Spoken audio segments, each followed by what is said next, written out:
How's it going, everyone? We are coming up on the month of September and the book releases are really going to start heating up as we get closer to the fall. A few big titles hitting shelves, and that should continue and persist the rest of the year. September's bringing with it a lot of key series enders, but also some lower key titles that I think you guys are really going to be excited for. I originally had 30 books on this list, but had to cull it down for my sanity, so for the ones I don't mention, be sure to leave a comment down below. Before we get into this list, I want to quickly say a thank you to today's sponsor, which is Louisa, who I am officially a brand ambassador for, and to celebrate this occasion they sent over some beautiful jewelry to share with you all. Louisa creates sustainable jewelry without the luxury markup. They are also a carbon neutral company, and their 100% gold pieces are made from recycled gold. Their pieces are so easy to style, and I love that I can mix and match to create my own looks. Plus, they always come in these super cute cloth pouches to keep them safe, which I really appreciate. The first piece that I'm wearing actually is called the Open Heart Necklace Cure. It's very dainty and oddly still finds a way to be impossibly shiny, and I know the chain also seems dainty and fragile, but it isn't. I've accidentally slept in it and I'm a toss and turn sleep machine, and it survived. Next is the Aura bracelet, and it is definitely a statement piece. It almost reminds me of a wristband from a really fancy watch. It's chunky but super comfortable, and it even comes with an extender in case the default fitting is a bit too tight. And finally, I have these pair of earrings, and though I have my ears gauged and I can't enjoy their beautiful earrings in like a normal fashion, I found a way. I found these and thought, nose ring. I mean, it totally works, not at all what it's meant for, but I feel left out of the earring game, so the tables have turned. So if you're like me and you want to enjoy a pair of Louisa earrings, but you can't wear earrings and you have your nose pierced, highly recommend. So now that I am all Louisa'd up, if you would like to purchase from Louisa, their website will be linked down below for you. They are constantly having sales, so be sure to check their website every now and then so you can catch one. And thanks again, Louisa, for working with me and making me a brand ambassador. Okay, so starting on September 7th, I want to talk about Among Thieves. This is a debut fantasy featuring daring heists, sarcastic banter, and anti-heroes. It's being published by Saga Press, who I have a lot of respect for. They've published some excellent books. The reader follows the story through the eyes of a thief who takes on a job to steal a precious artifact from an impenetrable fortress on an island, but to complete it, she pulls together a gang of criminals. Heist novels are definitely all the rage these days, but I'm hoping it takes the liking from like The Lies of Locke Lamora in terms of a more complex inner working. The Inheritance of Orquídea de Vida. This is an adult magical realism from the author who wrote Labyrinth Lost. If I'm not mistaken, this will be her first foray into adult, or was Labyrinth Lost adult? I might be wrong on that, but nonetheless, I'm excited to see how this author writing in that category. The story is told in two timelines and across the point of view of Orquídea and her family who are cursed. We dive into magical roots and celestial beings. The blurb really pulls you in and gets you curious about this strange mystery, and it also takes place in Ecuador, which I think is a fantastic, rich setting, so hopefully it makes a big impact in the book community. This next book I am personally very excited for, and I'm sure everyone who loves this author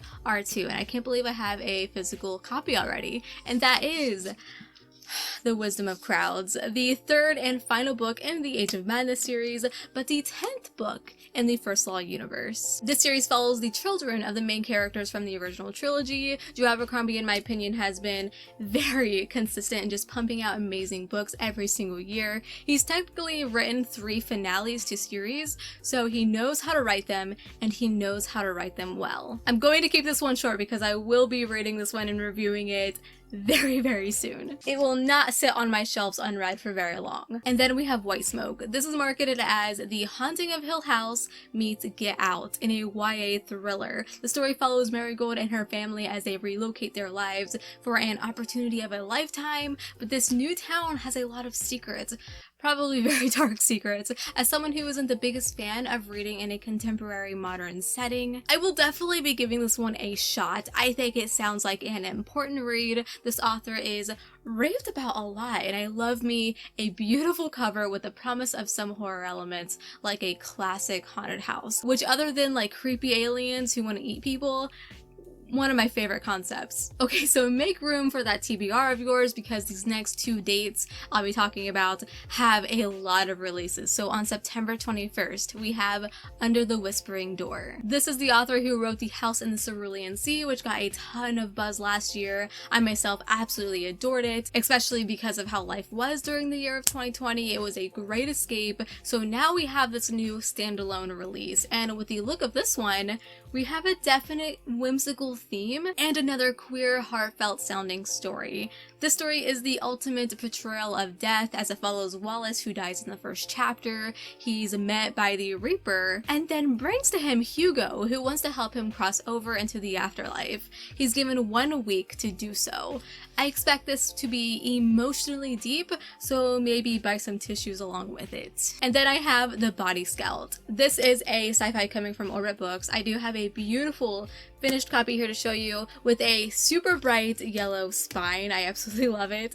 It's kind of set in an alternate future world where humans can swap body parts for future models, even enhance them if they want. It has a very cyberpunk 2077 vibe to it. The main character we follow is Kobo, and he has a lot of problems, especially when his estranged brother is murdered. He feels he needs to uncover who killed him.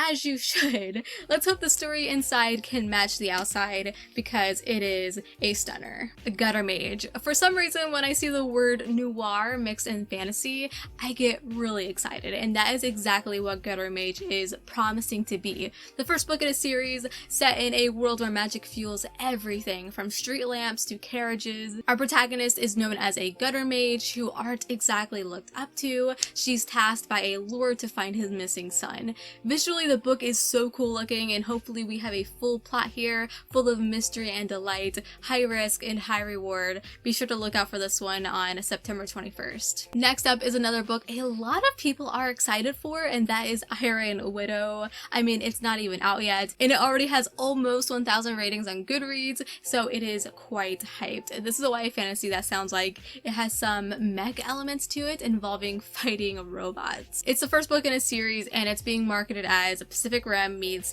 The Handmaid's Tale in a polyamorous reimagining of China's only female emperor. It's also based on East Asian mythology. I mean, what else is there to be excited about? Because that sounds pretty rad to me. All These Bodies. The author known for her Three Dark Crowns series is back, but with something very different.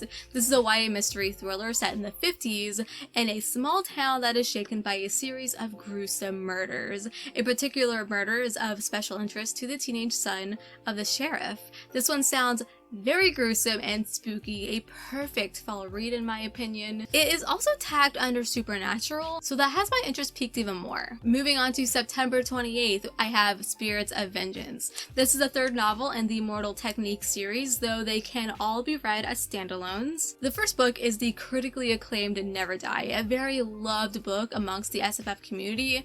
The gist of the story is that the world is becoming plagued by spirits, and it's up to a group of characters to save humanity. As someone who has read and loved previous books by this author, I cannot imagine being disappointed here, so if you're looking to support an indie author, Spirits of Vengeance will be ready for you on the 28th. The Seven Visitations of Sydney Burgess. This is an adult horror coming from Orbit Books. It follows a recovering addict named Sydney. One day while in her home, she opens the door and an intruder bursts in. She suddenly wakes up in the hospital and finds out the intruder was killed in kind of a gruesome way, and she remembers none of it. This one really sounds like a book that's going to keep you guessing until the very end, also examines the grittier side of addiction and trauma, so if you're looking for yet another good read this fall, check this one out. The Bone Ships, the finale to the Tide Child trilogy. If you enjoy dragons with your fantasy, this is the series for you, and a perfect time to pick it up if you haven't. The story follows a ship captain whose ship is called the Tide Child,